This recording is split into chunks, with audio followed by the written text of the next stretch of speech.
The train shuddered westward under a bruised sky, its wheels shrieking like something hunted. In the third car from the engine, Evelyn sat with her gloved hands folded in her lap, the scent of coal smoke clinging to the blue serge of her traveling dress. A crumpled letter rested inside her valise. The man who wrote it claimed to own a ranch just north of Vesper Valley. He said little, only that he needed a wife, could offer warmth, land, food, and silence. That last word snagged her. Silence, she was 24, by some lights already old. She left Kentucky behind 3 days ago, left her sister sobbing at the station, left behind Mr. Dodd's belt hanging on the barn nail, the blue bruises he left tucked under her chemise, the low mutter of the neighbors who did nothing when he dragged her through mud like a dog. He was her father only in name. She had known beating since she was 5. The kind that turned skin to meat, the kind that came after spilled milk or forgotten eggs or no reason at all.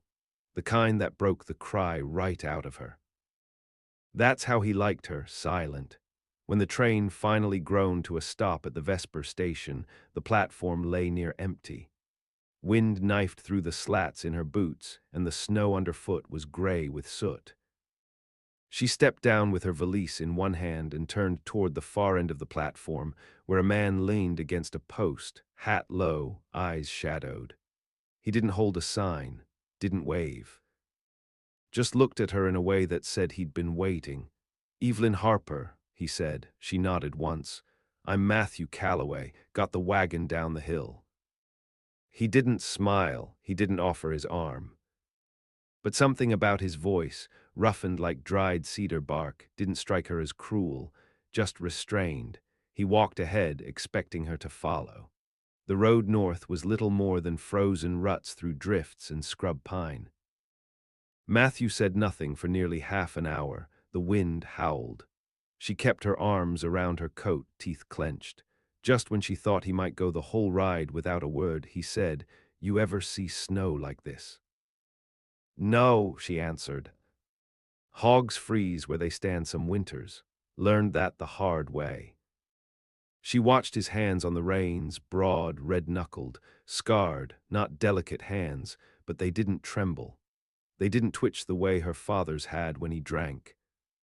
His ranch came into view low in a white valley, a dark line of pines to the west, a creek frozen solid just past the barn. The house was plain pine siding with a rusted chimney and 2 windows boarded on the left. 2 horses in the corral, one brown, one dapple-gray, stamped against the cold. He helped her down from the wagon without touching her. She noticed that. Inside the house, the air was still and warm. Fire crackled low in the stone hearth. He cleared his throat. "I'll sleep in the lean-to. That room back there's yours. Got a bolt inside the door. You'll be safe." That word again, safe. She didn't know what that meant yet, didn't trust it. He left her there without another word. Just the slam of the outer door, the creak of boots in snow. Evelyn stood in the center of that plain pine room, letting her breath return to her, letting her hands thaw. She didn't cry. She hadn't cried in years. That night she bolted the door, lay beneath the quilt, and watched shadows shift across the low ceiling. The wind moaned and the rafters creaked, but nothing stirred beyond. No footsteps, no belt. In the morning she found a tin cup of coffee and a heel of bread on the table, and a note in clean, square handwriting. "Take your time. No one's in a rush here." He had signed it, M. She didn't know it yet, but her bones had already begun to loosen in this strange place. Not from love, not yet, but from the absence of fear. And that was the root of all beginnings. Matthew Calloway didn't speak much. He was tall, rangy, wore the same oilskin coat every day.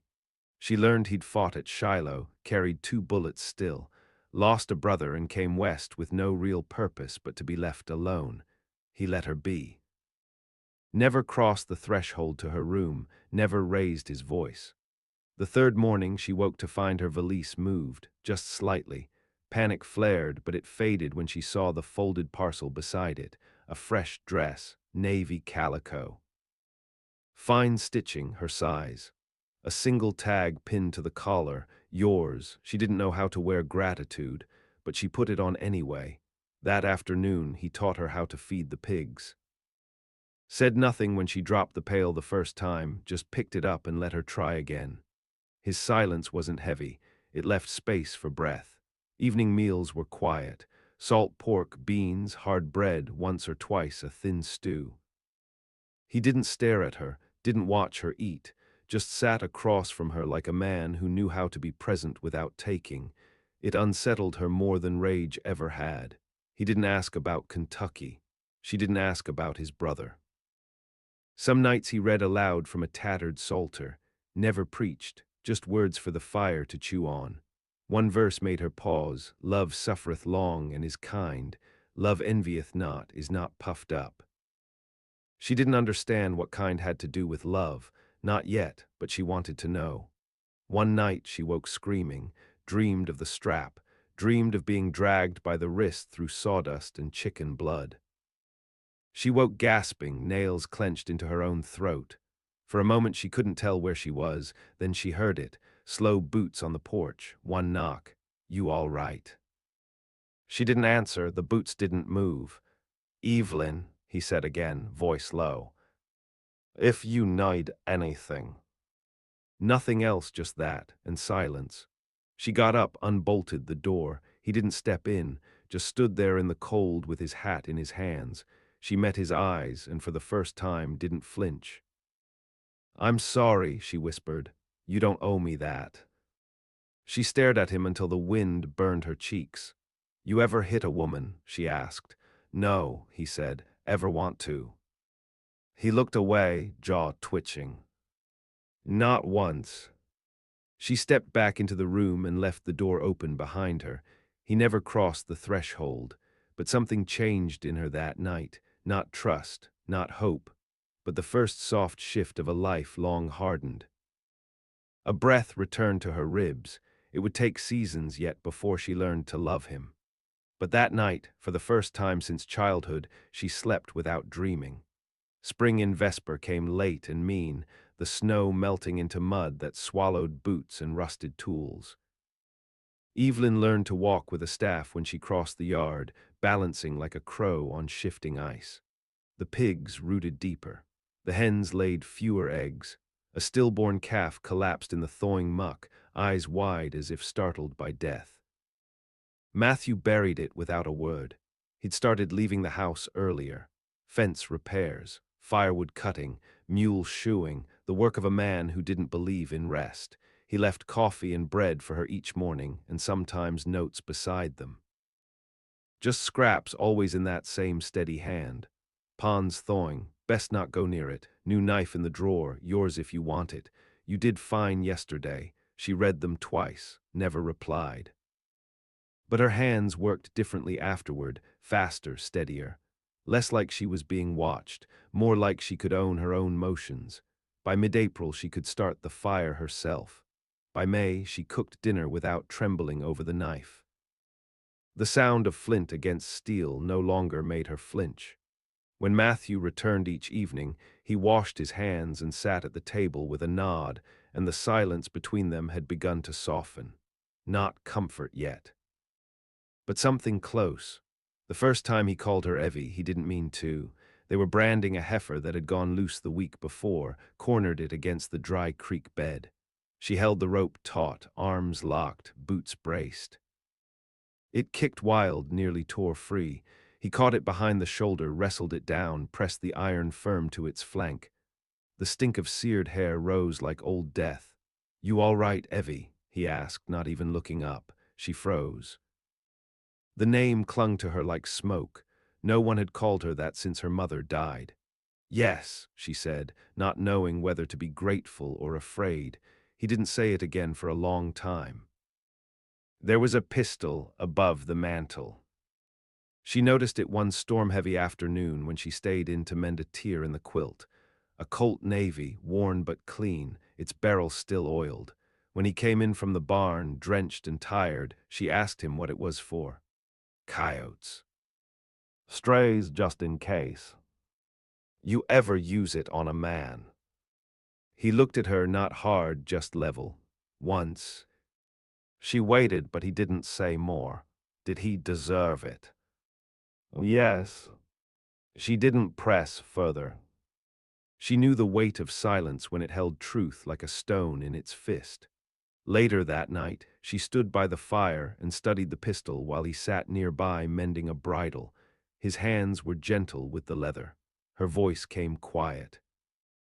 Will you teach me? He looked up to shoot. She nodded. He put down the bridle. Tomorrow. The first time she fired it, she missed the can by a yard and bruised her shoulder. He didn't laugh, didn't speak. Just handed it back and let her try again. By the third day, she could hit clean. By the 10th, she didn't blink at the sound. There was something in her arms now, memory, steadiness. Her fingers didn't shake. You aim like someone who's been afraid too long, he said once. I have. He paused beside her. Not anymore. That night, she left her door unbolted. Come June, word spread in town that a man named Roan Mercer had been released from Yuma. Served 7 years for robbing a rail caravan and splitting a deputy's skull with an axe handle. No one was glad to hear his name. Evelyn didn't know it, not until she went with Matthew into town to sell pork and flour. The general store was full of dust and drawled voices. Matthew traded without fuss. Evelyn stood back near the tack wall, listening. That was when she heard it. You hear about Mercer, back in these parts. Stayed downriver for a spell, but folks say he's working his way toward Vesper. Hell for women, that one. Never got tried for what he did before. What was that? You ask the preacher's daughter. Matthew came out of the back then, loaded the sack of grain on his shoulder like it weighed nothing. On the ride home, Evelyn sat stiff beside him. He said nothing, but she could feel it in him. That name had set something off. That night, she waited until the fire dimmed and asked what Mercer had done. He didn't look at her, just answered flat. Hurt a girl once, bad, left her to die. Did she? He nodded, eventually. Why wasn't he hung? No witnesses, just scars and silence. Evelyn clenched her fists. She knew about that. The summer came hard. Dust replaced snow. Flies came in swarms. She learned to shoot gophers off the fence line, learned to boil lye soap, learned to make her own poultice when she burned her arm on the kettle. Matthew built her a second wardrobe by hand. She found it beside the bed one morning with her name carved into the inside panel. She traced it with her fingers for nearly an hour. No one had ever carved her name before, not in anything that lasted. One night in July, thunder rolled low across the valley. The storm never broke, just sat heavy in the hills. Evelyn couldn't sleep. She went out to the porch and found Matthew already there, smoking his pipe, boots bare on the rail. You miss it? She asked. What? The war. No. She waited. You ever kill someone besides that one? He looked at her through the smoke. 3, that I know of. She didn't ask why. He didn't volunteer it. Instead, she stepped closer and stood beside him. The night was warm, the air thick with something unsaid. After a long silence, she reached out and touched his hand. He let her. They sat there until dawn, not touching more, not needing to. Something had changed again, not a leap, a shift. Like a creek cutting deeper into stone each year, like something finding its course. It was late August when Roan Mercer came to Vesper. Evelyn didn't hear his name until the butcher's boy came riding hard up the path with a blood-nosed mule and breathless words. Saw him near Ridge Hollow, got a rifle and a dog with him. Said he's looking for work, but I know his face. Matthew took down the colt, cleaned it slow, set it beside his plate at supper. You think he'll come here? Evelyn asked. He nodded once. Why? I knew the girl. Her name was Ruth. She had hair like yours. The truth landed between them. Evelyn picked up the pistol and weighed it in her palm, heavy, honest. "Let him," she said. Matthew didn't argue. The bolt on her door stayed unlocked that night. The sun rose yellow, and mean the day Roan Mercer came to the ranch. Evelyn saw him first from the root cellar, where she was hauling up onions. Just a speck down by the southern edge of the pasture, where the cottonwoods leaned over the creek. He rode a dun mare with a limp and wore a long coat too thick for the heat. His dog loped beside him, a brindle mutt with one ear torn to the root. She set the crate down slow and went to the house. Matthew was at the forge beside the barn, reshaping a rusted hinge. She didn't need to speak. He saw her face and wiped the soot from his hands. No panic, no rush, just quiet movement. "Stay in the house," he said. She didn't. Instead, she fetched the colt from the mantel and stood in the kitchen, hands steady, watching the edge of the trees. The kind of stillness came over her that used to mean hiding. Now it meant something else. Waiting. Roan came slow up the path, grinning like a man already unpunished. His face was broad, sun-worn, with pitted cheeks and teeth like fence posts. He carried his rifle loose across his lap and called out before he dismounted. "Hell of a spread you got here, Calloway." Matthew stood by the porch post, arms crossed, hammer still in one hand. His face didn't move. "You're not welcome." "Didn't ask to be," Roan replied. "Just passing through, figured I'd say hello." He looked toward the window. Evelyn stepped back into the shadow, but not far, not hiding. Roan tilted his head. "You got company, don't you?" "That her." Matthew stepped down off the porch. "Leave." Roan laughed. "Ain't no crime in talking." "You get one more sentence." Roan spat. "Pretty little thing. Might be I seen her before, or maybe just someone like her." Matthew raised the hammer. "You got 5 seconds to turn that mule around." Roan's grin died. His dog growled low. "You still think you can play righteous, Calloway? You think war makes you clean?" "No," Matthew said. "But I know what filth looks like." Roan's eyes narrowed. For a second, Evelyn thought he might raise the rifle. She saw his knuckles tighten. Her finger curled over the trigger, but Roan turned. Spat again, swung up into the saddle. "Ain't finished," he muttered. Matthew didn't answer, watched him go until the trees swallowed him. That night, Evelyn sat with the pistol in her lap. They didn't light the lantern, just the fire low. Outside, the wind rose. "You said you knew the girl," she said after a long time. "Ruth, she was 16. What did he do to her?" Matthew's voice didn't change. "Everything." Evelyn nodded. "I want to know how to kill a man and live with it." He looked at her. "You already do." She didn't sleep that night. Not because of fear, but because something in her was waking up and wouldn't close its eyes. The next 3 days passed under the shadow of Roan's return. No one saw him. No one heard his dog, but tracks came fresh each morning, hoofprints near the North Ridge, spent cartridges on the path to the spring. Once, a dead rabbit hung from the gate, its belly slit open, organs removed. Matthew said nothing. Just burned it. On the 4th day, Evelyn went riding alone. She took the Dapplegray up into the pines, where the undergrowth thickened and blue jays screamed at anything that moved. She carried the colt in her saddlebag and a knife at her boot.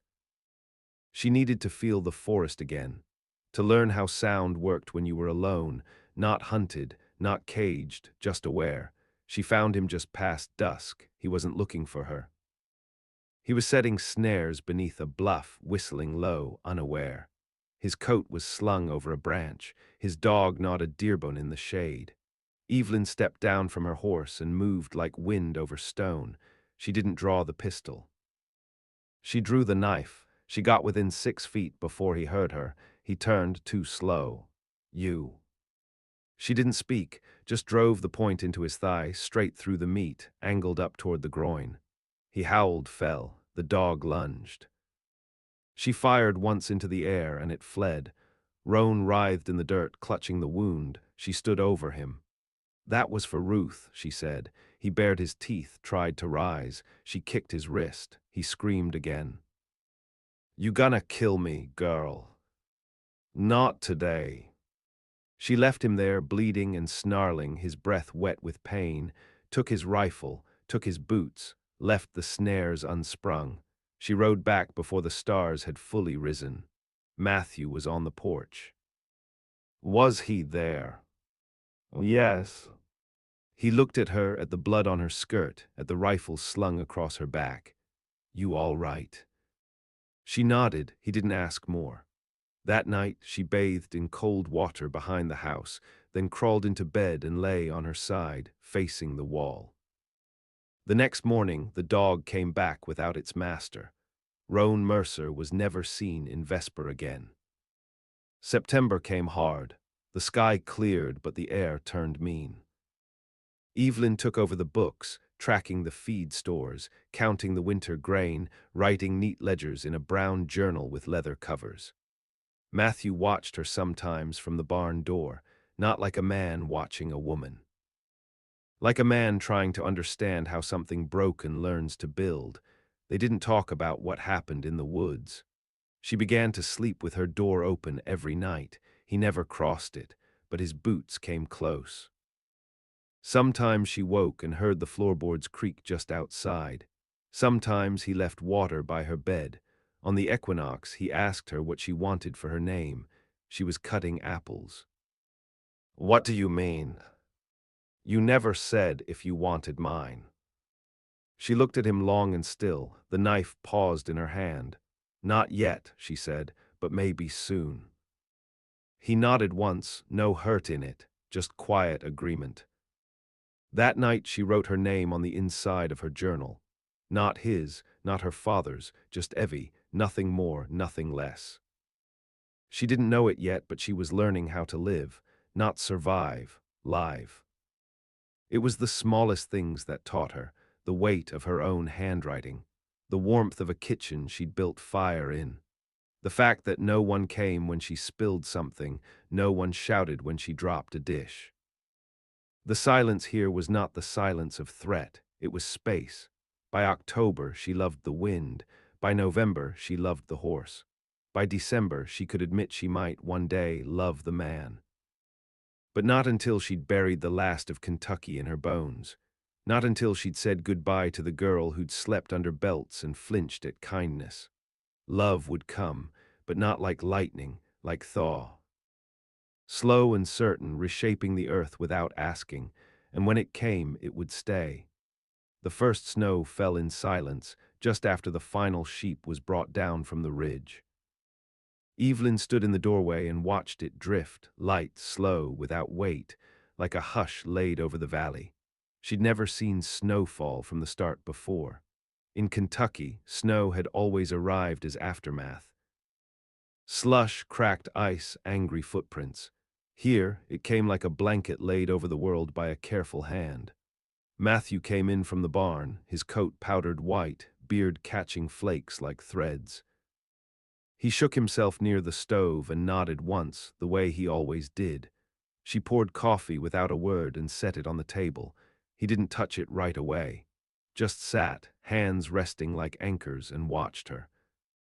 You ever been truly warm? He asked, voice rasped from cold. She blinked. Not until here. That answer seemed to lodge something in him. He reached out then, slowly, openly, and touched her wrist. A calloused thumb brushing bone. He didn't move closer, didn't tighten his grip. But he stayed there, contact unbroken, and for Evelyn, that was the loudest gesture he'd made since she stepped off the train. She didn't pull away. Instead, she turned her palm up and let his fingers fold into hers. Later that night, with a storm building in the hills and the fire low, she placed the pistol back on the mantel, not from forgetfulness, from choice, from trust. He watched her. Said nothing, but he stayed in the room after she went to bed. That was the beginning of something unspoken, not courtship, not ceremony, just a joining. Each day after, they moved like halves of one life, never needing to explain. She woke before him to start the fire. He stayed up late oiling tools she didn't yet know how to use. They shared work, bread, silence. And slowly that silence became soft. Not everything was easy. There were nights she woke gasping, clutching her throat. Sometimes she hid out before her mind caught up. Once she struck Matthew hard across the face as he reached to steady her. He didn't flinch, just stepped back, hands up. "It's all right." "No," she whispered, "it's not." He didn't try to fix it, just sat in the corner until she breathed again. The next morning he brought her a book from the attic, one he said had belonged to his mother, Jane Eyre. She read it in pieces, slow. Some nights she read aloud. He never asked her to, just listened. When she reached the part about fire and ruin, she closed the book and looked at him across the table. "Do you believe some people are meant to be burned before they can be whole?" "I think some fires clean," he said. "Others just leave you ash." "And me.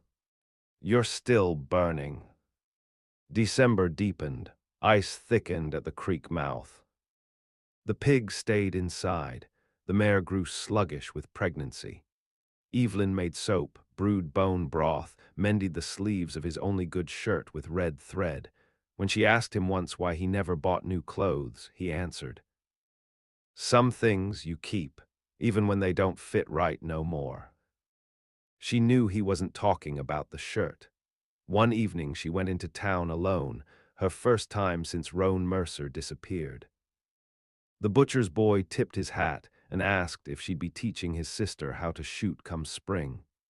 The widow at the mercantile offered her 2 jars of molasses free, said it was payment for what she'd heard.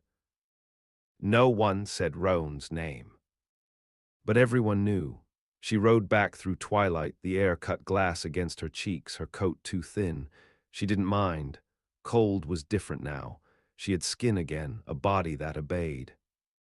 When she reached the ranch, Matthew was splitting wood under the porch awning. She watched him for a while before dismounting. "Town's smaller than I remembered," she said. "You're bigger now." She nodded. That night, she found a wool cloak folded on the bed. No note, just the cloak, and inside its hem, stitched small and crooked, her name, Evie Calloway. He never asked, she never answered. But from then on, when they went to town, she gave his name without flinching. Not for ownership, for belonging. Winter tested the ranch. A frost killed the young sprouts too early. Wolves took 2 lambs. The mare miscarried. Evelyn dug the grave herself, hands raw, knees sunk in frozen mud. When Matthew found her there, she was still holding the tiny foal's head in her lap. He didn't speak, just lifted her up, cleaned her hands, and laid her down by the fire. They didn't touch. They didn't cry. But in the quiet, she reached for his hand and didn't let go. That night, she told him the last part of her story. She told him about the first time her father hit her. About the time he broke her arm and the doctor said she'd fallen from the loft. About the boy she'd once tried to run away with, who'd been caught and whipped in her place. About her mother, who died trying to step between them. She didn't weep, just spoke. When she finished, Matthew said nothing. He stood, left the room. She thought for a moment he might not come back, but when he did, he held a box. Inside, a photograph, a child, a woman, a man in Union blue. "My brother," he said, "and my nephew." She waited. They were killed in Kansas. Raiders, I wasn't there. I promised to bring them west. Instead, I brought guilt. She reached into the box and took the photo. Not for comfort, for proof. They sat like that for a long time, not speaking, until dawn cracked red across the hills. She fell asleep against his shoulder. He didn't move until she woke. When spring finally broke, it came fast. Like a dam bursting, crocus blooms ripped through the snowpack, creek beds turned wild with melt. Evelyn took off her boots and waded in just to feel the sting. She planted beets, sewed new sleeves onto her old dress. Cut her hair just below the jaw. When Matthew saw her that evening, he paused by the corral. "Looks like you," he said. "Maybe it always did." They walked side by side along the ridge that night. Coyotes howled in the far hills. The sky turned indigo. When she took his hand, he didn't ask anything. When she kissed him, he just let it happen, not sudden, not desperate, like lighting a fire that had waited all its life for the right match. That was the first night they lay together, not as strangers, not as saviors, just two people who had each lived too long without softness. They didn't speak during or after. There was no need. The past would always live in them. But now so would something else, something that could grow. Summer crept in like a slow exhale. The hills turned from ash to green, and the soil warmed beneath Evelyn's feet. She worked barefoot most days, sleeves rolled, hair tied back with a strip of calico. Her skin browned, her hands grew rougher, but her spine, for the first time, stood tall. She and Matthew moved with rhythm now, not routine, something older, like weather. They could pass a full day without more than 10 words and still feel as if they'd shared everything.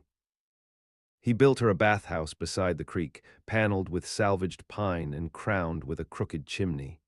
She grew herbs behind the smokehouse. Sage, rosemary, feverfew. The house began to change too.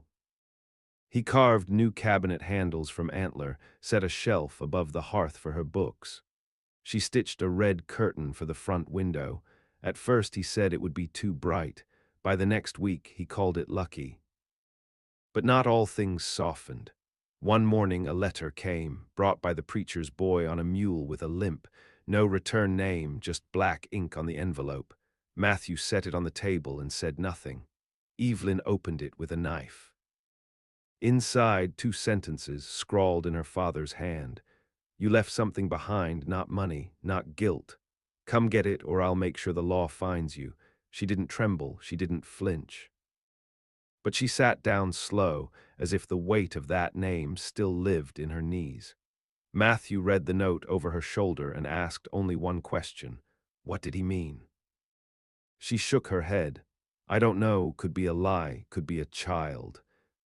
Could be a name I forgot to bury." Matthew picked up the envelope, lit it in the fire, and didn't look away until it turned to smoke. "You don't owe him." "But I owe something," she said. "Even if it's the end." That night she sat by the creek and thought about blood, not what it means to share it, but what it means to spill it. She'd never killed anyone, not fully, but there had been moments. That knife in Roan's leg. The way her silence let others suffer back in Kentucky. The way she'd vanished like a ghost and never looked back. The past wasn't gone, just quiet. And quiet things had a way of coming back loud. They left before dawn. She rode the gray, he took the brown mule. The journey east took 6 days, across high prairie, river valleys, rail towns where men watched her with hunger she didn't return. They camped in dry gullies and once in the ruins of an old church where coyotes nested behind the altar. She didn't speak much. He didn't press her. On the 7th day, they came down into the valley where she'd been born. The trees were thinner. The grass brittle, the house still stood, leaning now, slats warped, chimney crumbled, the barn had collapsed. A single lantern burned in the window. She left her horse by the gate. Matthew offered her the pistol. She took it but didn't draw. Inside, the air stank of whiskey and mice. Her father sat slumped in a chair, boots unlaced, shirt unwashed. His hair was gone, scalp blotched with sores, his eyes lit with something when he saw her. "Girl," he rasped. "Thought you never come." She said nothing. He pointed to a corner of the room. A wooden box sat beneath a tattered quilt, her mother. "You left that behind, thought maybe you'd come fetch it." "What else?" she asked. He grinned, yellow teeth and rot. "Nothing." Matthew stepped through the doorway then, and the old man leaned back, wary. "Don't like company, huh?" he said. "She always did like dogs that didn't bite." Matthew didn't move. Evelyn crossed the room, knelt by the box, opened it. Inside, a dress, a ribbon, a dried braid of black hair, and under that papers, old ones, birth record, a name she hadn't heard in years, her sister. She stood slowly. What happened to May? Ran off, same as you, ended up worse. Where? He shrugged. Someplace west, told me she was married, didn't sound right. Her hand closed on the grip of the Colt. He didn't flinch. Go on, girl, you gonna do it, do it. She stepped forward, close enough to smell the death already growing in him. She saw the knot of his throat bob just once. You're not worth killing, she said. Then she turned, walked out. They burned the box that night. She held her mother's ribbon until it blackened in the flame, then let it fall. Matthew didn't speak until the last cinder faded. You want to find her. My sister. He nodded. I don't even know if she's still breathing. But if she is, I'll find her. She looked east once more, then turned her back on the house. Not today. On the ride home, something shifted in her posture. She sat taller, moved quicker, slept less. She spoke more too. Little things, how the sky over Vesper looked bluer. How the scent of pine in June made her feel 8 years old. How she used to braid May's hair by candlelight and pretend the world was fair. Matthew never told her he loved her, not with words. But when they came over the last ridge and saw the ranch spread out below, he reached for her hand and held it the whole way down. 2 weeks later, she bled for the first time in 5 months. She said nothing at first. Waited, counted days with quiet dread. Then one morning she touched her belly and knew. He found her sitting on the porch swing, arms crossed tight. You all right? She didn't answer right away. Then, there's a child. His eyes flicked once to her stomach, then back to her face. All right. She waited for more, fear, panic, denial, but none came. He sat beside her. All right, he said again. We'll make room. She pressed her hand against his. I don't know if I'm ready. He looked at her. You weren't ready for this place either. Now look what you made of it. She closed her eyes and let the wind carry the fear away, one breath at a time. There would be hard days ahead. She knew that. But she had chosen this life, and now something had chosen her back. The child came in a storm. Spring had broken too early that year, softening the earth before the skies turned again. By late March the valley roared with rain, creek banks spilling their guts into the fields. Evelyn woke to contractions before dawn, the windows thrumming with wind, thunder grumbling in the ridgeline like something ancient come home. Matthew lit the lamp without a word. He'd already boiled water, laid clean cloth by the bed, tethered the mule and shut the chickens in. He'd waited with that quiet certainty she had come to lean on, not confidence but readiness. The kind of steadiness you earn when the world's tried to break you and failed. She labored for hours, face turned into the mattress, hands clenched around the post. Pain like red knives through her hips, every breath stolen and remade. There was a moment she thought she'd die, when the blood came heavy, when her body screamed with the echo of old beatings, when the past tried to crawl back into her skin. Matthew didn't leave her side. You're here, she gasped, somewhere between agony and dark. I'll always be here, he said. The child came just after noon, slick and screaming, fists balled, mouth wide like a warning to the world. A girl. Matthew cut the cord with shaking hands. Evelyn didn't cry, not even then. She stared at the baby's face, the fine black hair already curling, the heat of her body pressed to hers like a seal. Then she leaned back and looked at the ceiling and let the silence take her, not from emptiness, from awe. They named her Ruth, not after his dead, not after her ghosts, but because the name had survived. Because someone had to carry the quiet into the next life and do it differently. Ruth slept light, ate fiercely, screamed like a hawk when she was hungry. Evelyn learned to swaddle her one-handed, to feed her with an eye half closed, to rock her slow while gutting fish or folding laundry. Her back hurt, her breasts cracked, she bled for weeks, but she did not disappear. Matthew carried Ruth on his back when he fenced the western pasture. He carved her a rattle from birch, built her a cradle that rocked so gently you could believe in peace. One evening, when Ruth was 4 months old, Evelyn stood by the creek and watched a fox drink from the far bank. The water had calmed again. The grass grew high along the edges, whispering secrets to the wind.